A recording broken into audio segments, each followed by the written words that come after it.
মন্ত্রিত্বের লোভে জাতীয় পার্টির অনেক নেতা সরকারের সঙ্গে হাত মিলিয়েছে বলে অভিযোগ করেছেন দলটির সভাপতিমণ্ডলীর সদস্য জিএম কাদের।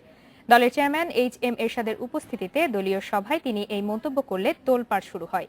সভা ছেড়ে চলে যান দলের মহাসচিব জিয়াউদ্দিন বাবলু। দলের সহযোগী সংগঠনের সম্মেলন, সামনের সারিতেই ছিলেন জাতীয় পার্টির মহাসচিব জিয়াউদ্দিন বাবলু, কিন্তু হঠাৎ রেগেমেগে উঠে যান তিনি। সত্যিকার অর্থে বিরোধী দল হতে হবে।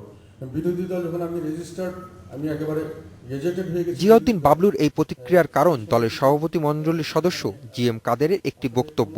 সরকারে জাতীয় পার্টির যোগ দেয়া আর সংসদে তাদের ভূমিকা নিয়ে তীর্যক বক্তব্য দেন তিনি।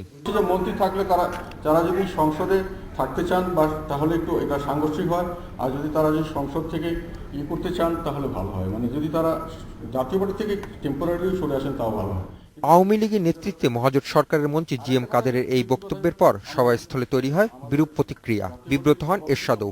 স্বীকার করেন দলে নানা বিষয়ে মতবিরোধ আছে, সেগুলোর সমাধান করবেন তিনি। নানাবিধ কারণে রাজনীতি এসে গেছে এবং রাজনীতির মতবিরোধ আমাদের মধ্যে স্পষ্ট প্রতিফলিত হয়েছে।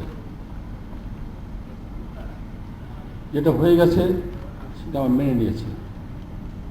সংসদে বিরোধী দলের ভূমিকা পালন করছি এবং আমরা আশা করছি এই অবস্থান থেকে আগামীতে জাতীয় পার্টি শক্তিশালী করে আমরা নির্বাচনে অংশগ্রহণ করে সরকার পরিবর্তন করব।